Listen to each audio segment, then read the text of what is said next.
జనవరి 26 మనందరికీ తెలిసిన రొటీన్ ఏంటి? పొద్దున్నే లేవడం, టీవీలో పరేడ్ చూడటం, స్కూల్లోనో ఆఫీస్లోనో జెండా ఎగరేయడం, ఒక లడ్డూ తినడం, ఆ తర్వాత ఒక మంచి హాలిడే మూడ్లోకి వెళ్ళిపోవడం. అంతే కదా? కానీ ఒక్క నిమిషం, ఎప్పుడైనా ఆలోచించారా అసలు ఈ రోజు మాత్రమే ఎందుకు? ఆగస్టు 15న మనకి స్వాతంత్ర్యం వచ్చింది కదా. బ్రిటిషోడు దేశం వదిలి వెళ్ళిపోయాడు, మనం ఫ్రీ అయిపోయాం. అది చాలదా? ఈ జనవరి 26న ప్రత్యేకంగా రిపబ్లిక్ డే అని, గణతంత్ర దినోత్సవం అని మళ్ళీ ఇంకో పండగ చేసుకోవాల్సిన అవసరం ఏముంది? చాలామందికి తెలియని ఒక షాకింగ్ నిజం చెప్పనా? ఆగస్టు 15, 1947న మనకి స్వాతంత్రం వచ్చింది. కానీ మనం పూర్తిగా ఇండిపెండెంట్ కాలేదు. అవును, మీరు వింటున్నది నిజమే. 1947 ఆగస్టు 15 నుండి 1950 జనవరి 26 వరకు ఈ మధ్యలో ఉన్న ఆ 2.5 సంవత్సరాలు ఇండియా పరిస్థితి ఏంటి? అప్పుడు మనల్ని ఎవరు పాలించారు? మనకు రూల్స్ ఎవరు పెట్టారు? అసలు ఈ డేట్ వెనక ఉన్న ఆ సీక్రెట్ ఏంటి? ఇది కేవలం ఒక రాజ్యాంగం అనే పుస్తకాన్ని అమలు చేసిన రోజు మాత్రమేనా? లేక దీని వెనక కొన్ని వందల మంది మేధావులు చేసిన ఒక భీకరమైన యుద్ధం ఉందా? ఈరోజు మనం తెలుసుకోబోయేది చరిత్ర పుస్తకాల్లో ఉండే బోరింగ్ పాఠం కాదు. ఇది మన అస్తిత్వం, ఎగ్జిస్టెన్స్ గురించిన కథ. మీరు గనక ఈ వీడియోని చివరి వరకు చూస్తే ఇకపై ఎప్పుడూ జనవరి 26ని కేవలం ఒక సెలవు దినంగా చూడరు. ఈరోజు సెలబ్రేట్ చేసుకోవడానికి ఒక బలమైన కారణం, ఒక గూస్ బంప్స్ వచ్చే ఇమోషన్ మీకు కనెక్ట్ అవుతుంది. ఎందుకంటే జనవరి 26 అనేది కేవలం క్యాలెండర్లో ఒక డేట్ కాదు. It's an emotion, it's a power. So what is the real story? Let's dive in.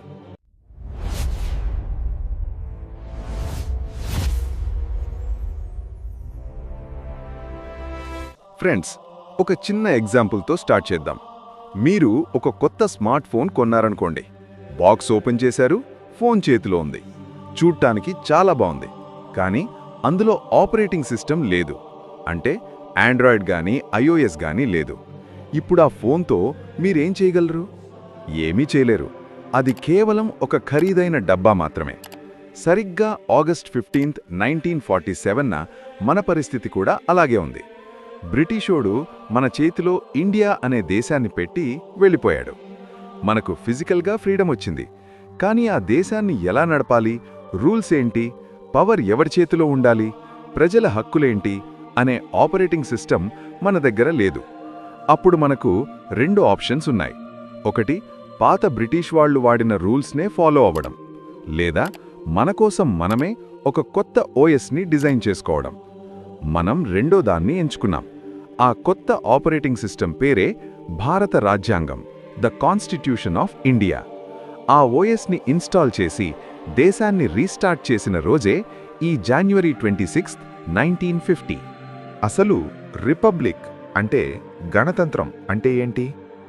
సింపుల్గా చెప్పాలంటే దేశానికి అధినేత, హెడ్ ఆఫ్ ద స్టేట్, ఒక రాజు లేదా రాణి కాకుండా ప్రజల చేత ఎన్నుకోబడిన వ్యక్తి అయ్యుండటం. 1950 జనవరి 26 కంటే ముందు వరకు మన దేశానికి హెడ్ బ్రిటిష్ రాణి లేదా రాజు కింద ఉండే గవర్నర్ జనరల్. కానీ ఆ రోజు తర్వాత మన దేశానికి హెడ్ రాష్ట్రపతి అంటే ప్రెసిడెంట్. ఆ రాష్ట్రపతిని ఎన్నుకునేది మనమే, మన ప్రతినిధుల ద్వారా. అంటే జనవరి 26న నిజంగా ఏం జరిగిందంటే, పవర్ అనేది ఒక వ్యక్తి చేతిలోంచి లేదా ఒక దేశం చేతిలోంచి ప్రజలైన మన చేతిలోకి వచ్చింది. వి ద పీపుల్ అనే ముక్కకి నిజమైన అర్థం వచ్చిన రోజు అది. అందుకే ఆగస్టు 15న బ్రిటిష్ జెండా దించి మన జెండా ఎగరేస్తాం, ఫ్లాగ్ హాయిస్టింగ్. కానీ జనవరి 26న ఆల్రెడీ పైన ఉన్న మన జెండాని విప్పి ఎగరేస్తాం, ఫ్లాగ్ అన్ఫాలింగ్. ఎందుకంటే మనం ఆల్రెడీ ఫ్రీ. ఇప్పుడు మనం సుప్రీం పవర్ అని చెప్పడానికి. సరే, రాజ్యాంగం అమలు చేయడానికి ఒక రోజు కావాలి. మరి పర్టిక్యులర్గా ఈ జనవరి 26ని ఎందుకు సెలెక్ట్ చేశారు? వేరే ఏదైనా రోజు పెట్టుకోవచ్చు కదా. దీని వెనక ఒక అద్భుతమైన హిస్టారికల్ కనెక్షన్ ఉంది. దీనికోసం మనం టైం మెషిన్ ఎక్కి 1930లకు వెళ్ళాలి. బ్రిటిష్ వాళ్లతో మనం పోరాడుతున్న కొత్తలో మన నాయకులు, మాకు కొంచెం పవర్ ఇవ్వండి, మీ కిందే ఉంటాం, కానీ మా పాలన మమ్మల్ని చేసుకొనివ్వండి, డొమినియన్ స్టేటస్ అని అడిగేవారు. కానీ రావి నది ఒడ్డున లాహోర్లో జరిగిన కాంగ్రెస్ సమావేశంలో సీన్ మారింది. అప్పటి యువ నాయకులు నెహ్రూ, బోస్ లాంటివారు, మాకు సగం ఫ్రీడమ్ వద్దు, మాకు కావాల్సింది పూర్ణ స్వరాజ్యం, టోటల్ ఇండిపెండెన్స్ అని డిసైడ్ అయ్యారు. ఆ డిసిషన్ తీసుకున్న తర్వాత మొట్టమొదటిసారిగా మన జెండాను ఎగరేసి ఇదే మా ఇండిపెండెన్స్ డే అని ప్రకటించుకున్న రోజు జనవరి 26, 1930. అవును, టెక్నికల్గా మన మొదటి ఇండిపెండెన్స్ డే జనవరి 26నే. దాదాపు 17 ఏళ్లు 1930 నుండి 1947 వరకు మన దేశ ప్రజలు జనవరి 26నే స్వాతంత్ర దినోత్సవంగా జరుపుకున్నారు. బ్రిటిష్ వాళ్ల లాఠీ దెబ్బలు తింటూ కూడా ఆ రోజు జెండా ఎగరేసేవాళ్లు. కానీ విధి ఆడిన వింత నాటకం వల్ల మనకు నిజమైన స్వాతంత్రం ఆగస్టు 15న వచ్చింది. అప్పుడు మన నాయకులు ఒక ఎమోషనల్ డిసిషన్ తీసుకున్నారు. ఇన్నేళ్లు మనం ప్రాణంగా ప్రేమించిన జనవరి 26 అనే డేట్ని మర్చిపోకూడదు. దానికి ఒక హిస్టారికల్ ఇంపార్టెన్స్ ఉండాలి. అందుకే మనం మన దేశానికి సుప్రీం పవర్ని ఇచ్చే ఆ రాజ్యాంగాన్ని ఆ పవిత్రమైన రోజునే అమలు చేద్దాం అని ఫిక్స్ అయ్యారు. నవంబర్ 1949లోనే రాజ్యాంగం రెడీ అయిపోయినా కూడా కేవలం ఈ డేట్ కోసం 2 నెలలు వెయిట్ చేశారు. అది ఈ తేదీ వెనుకున్న ఇమోషనల్ బాండ్. ఇప్పుడు మీరడిగిన అసలు పాయింట్కొద్దాం. ఎన్ని యుద్ధాలు జరిగాయి? జనవరి 26 కోసం కత్తులతో తుపాకులతో యుద్ధం జరగలేదు. కానీ అంతకంటే భీకరమైన యుద్ధం జరిగింది. అది మాటల యుద్ధం, ఐడియాలజీల యుద్ధం, భవిష్యత్తుని నిర్మించే యుద్ధం. ఎక్కడ జరిగింది? పార్లమెంట్ సెంట్రల్ హాల్లో, రాజ్యాంగ పరిషత్తులో. ఒక్కసారి ఇమాజిన్ చేసుకోండి, ఇండియా అంటే ఏంటి? వేల కులాలు, వందల మతాలు, ఎన్నో భాషలు, విపరీతమైన పేదరికం, నిరక్షరాస్యత, అంతరాలు. ఇలాంటి ఒక దేశాన్ని ఒక్కటిగా ఉంచేలా, అందరికీ న్యాయం జరిగేలా ఒక రూల్ బుక్ రాయాలి. అది ఎంత కష్టమో ఆలోచించండి. ఒక ఇంట్లో నలుగురుంటేనే ఒక నిర్ణయానికి రాలేము. అలాంటిది 300 మందికి పైగా మేధావులు, వేరే వేరే బ్యాక్గ్రౌండ్స్ నుంచి వచ్చిన వాళ్ళు కూర్చొని ఒకే మాట మీదకి రావాలి. ఈ యుద్ధానికి సేనాధిపతి డాక్టర్ బిఆర్ అంబేడ్కర్.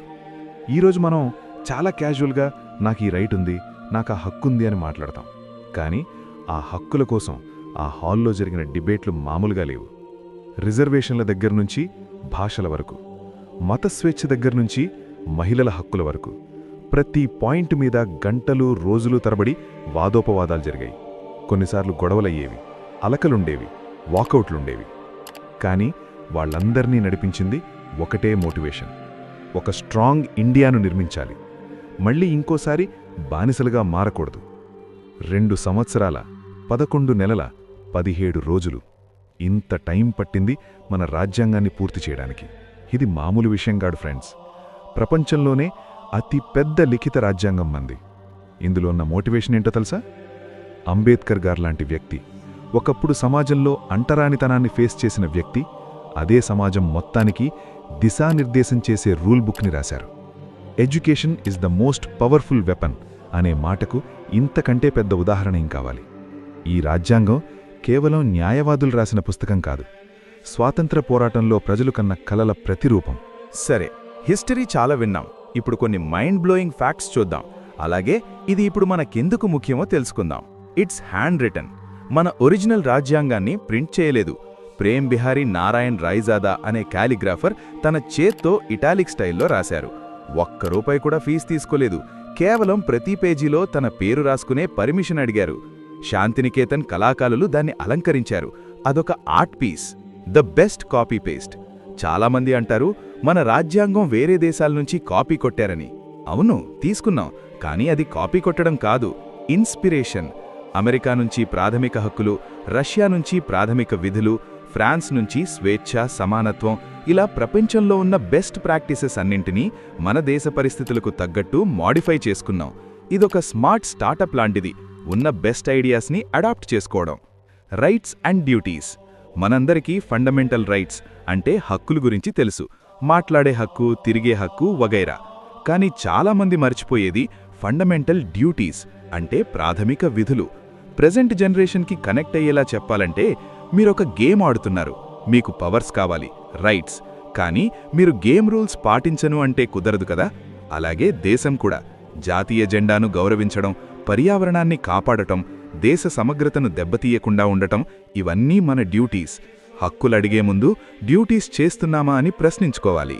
చివరిగా ఒక్క మాట. జనవరి 26న టీవీలో పరేడ్ చూస్తున్నప్పుడు, ఆ యుద్ధ విమానాలు గాలిలో ఎగురుతుంటే, ఆ సైనికులు కవాతు చేస్తుంటే, మీకు గూస్ బంప్స్ వస్తాయి కదా, గర్వంగా అనిపిస్తుంది కదా. ఆ గర్వం వెనుక ఉన్న పునాది మన రాజ్యాంగం. ఈరోజు మనం ప్రశాంతంగా నిద్రపోతున్నామంటే, మనకు నచ్చిన చదువు చదువుకుంటున్నామంటే, ఎవరినైనా ప్రశ్నించగలుగుతున్నామంటే దానికి కారణం ఆ పుస్తకం మనకిచ్చిన పవర్. మన దేశం పర్ఫెక్ట్ కాదు, ఇంకా పేదరికం ఉంది, కరప్షన్ ఉంది, అసమానతలు ఉన్నాయి, నిజమే. కానీ వాటిని మార్చే శక్తి కూడా అదే రాజ్యాంగం మన చేతిలో పెట్టింది. We the people of India అంటే భారత ప్రజలమైన మేము అని మొదలవుతుంది మన రాజ్యాంగం. అంటే ఈ దేశానికి బాస్లెవరో కాదు, నువ్వు, నేను, మనందరం. ఈ రిపబ్లిక్ డే నాడు ఒక ప్రతిజ్ఞ చేద్దాం. కేవలం సోషల్ మీడియాలో స్టేటస్లు పెట్టి ఆగిపోవద్దు. ఒక బాధ్యతగల పౌరుడిగా ఉందాం. ట్రాఫిక్ రూల్స్ పాటించడం దగ్గర్నుంచి నిజాయితీగా ట్యాక్స్ కట్టడం వరకు, ఓటు వేయడం దగ్గర్నుంచి తోటి మనిషిని గౌరవించడం వరకు ప్రతిదీ దేశభక్తే. స్వాతంత్ర్యం కోసం వాళ్లు ప్రాణాలిచ్చారు, గణతంత్రం కోసం వాళ్లు తమ మేధస్సును ధారపోశారు. ఇప్పుడు ఈ దేశాన్ని సూపర్ పవర్గా మార్చాల్సిన బాధ్యత మనదే. Let's celebrate this day with pride.